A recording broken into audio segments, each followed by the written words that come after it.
In this video, we'll be reviewing the material from Unit 7 from Latin for Americans. This unit covers the relative pronoun qui, quae, quod. So this is all nominative forms, masculine, feminine, and neuter. And remember that the relative pronoun will agree with its antecedent, the word it's modifying, in gender and number only, but it takes its own case from the clause it's being used in.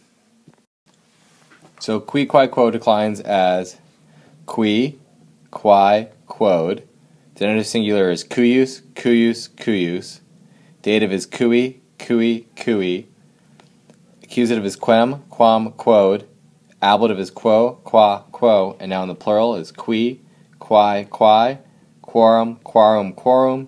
Quibus, quibus, quibus. Quos, quas, quae. Quibus, quibus, quibus. So the English for the relative pronoun, in the nominative you'll use who, which, or that. For the genitive it's whose, of whom, or of which. The dative is to or for whom or which. The accusative is whom, which, or that. And the ablative can be by, with, in, whom, or which. So something to note is which is which. So you can use which for both a nominative and accusative use of the relative pronoun. If it's which followed immediately by a verb, so that will be accusative. If it's which immediately followed by anything but a non-verb, that will be nominative. A pronoun that's very closely related to the relative pronoun is the interrogative pronoun. The interrogative pronoun is used to ask questions.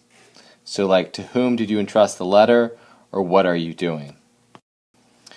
The interrogative pronoun declines differently in the singular. For the masculine and feminine, it will share the same ending. So it's quis, cuius, cui, quem, quo. And the neuter, it's quid, cuius, cui, quid, quo. When we get to the plural, the masculine and feminine will split out again, and then it's our normal qui, quae, quae, quorum, quorum, quorum, quibus, quibus, quibus, quos, quas, quae, quibus, quibus, quibus, just like the relative pronoun. The interrogative adjective, qui, quae, quod, is declined like the relative pronoun, but is used to ask a question, and it's used, and since it's an adjective, it will modify a noun. So for example, quae puella is which girl. Which is acting as an adjective to modify girl, and it's used to ask a question. Which girl came with you? The interrogative adjective is declined exactly like the relative pronoun.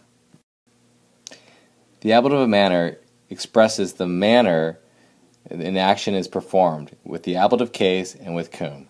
Note, cum may be omitted when an adjective is used. So to be safe, I'd always use the cum. So they fought with great diligence, or you can just simply say very diligently, but with great diligence. I was reading the letter with eagerness. With eagerness is the manner that I was reading the letter. So, reviewing principal parts. So remember, verbs have four principal parts. The first one is the present indicative. So that's like amo, I love. The second one is the present infinitive, amare, to love. The third is the perfect indicative, amavi, I loved. And the last is the perfect participle, I, or just loved, or having been loved.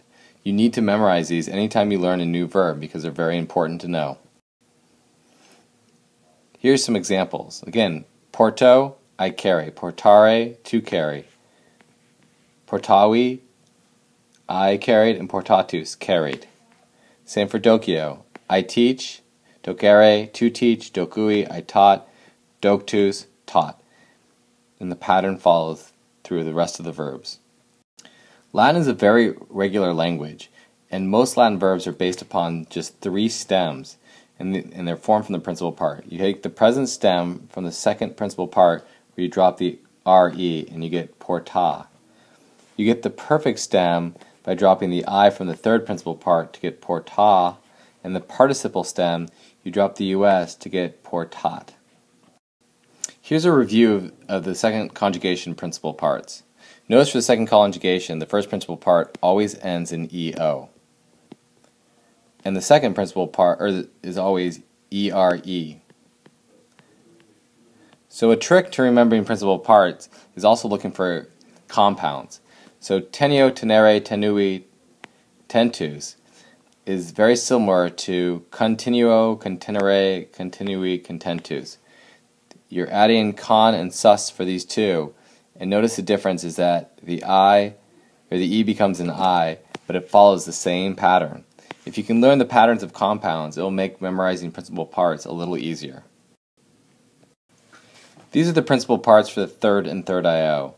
Notice for the third that the first principal part ends in O and the second principal part ends in ERE. That's how you will identify it. The big thing to note here is that you have to look for compounds. So keto will also have things like aketo, disketo, exketo, proketo, and they will follow the same pattern. Duco will follow things like educo, produco, and reduco. And mito is amito, comito, demito, intermito, premito, and submito. So if you know the principal parts of mito, you should know the principal parts of all its compounds. Ago has compounds coago and reago. They follow a little different pattern, but you'll notice that you have the ere, then the egi, octus that follows that pattern. And notice nosco is another compound, pono and propono. And now for your third IO, they all end in IO and ERE, and that's how you identify them. And so notice your compounds of copio, where the A changes to an I but follows that same pattern. And same with facio, where the A changes to an I again but follows a similar pattern. Now for a quick review of vocab, only 4 nouns in this unit, nothing special here, just A, AE feminine, and us, I masculine. In our pronouns, we have qui, quae, quod, which is a relative pronoun, which will decline just like the adjective qui, quae, quod. But remember, a relative pronoun introduces a relative clause, which gives more information about a noun. Relative adjective, or interrogative adjective, will ask a question and will modify a noun. And the relative, or the interrogative pronoun quis, quid, again, will introduce a question. So for your verbs, so again, we look for ones that end in EO.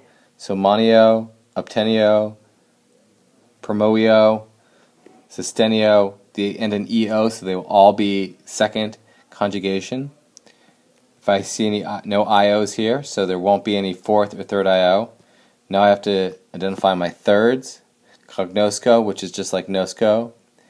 Cogo, which is a compound of ago, is third. Intermito, which is a compound of mito.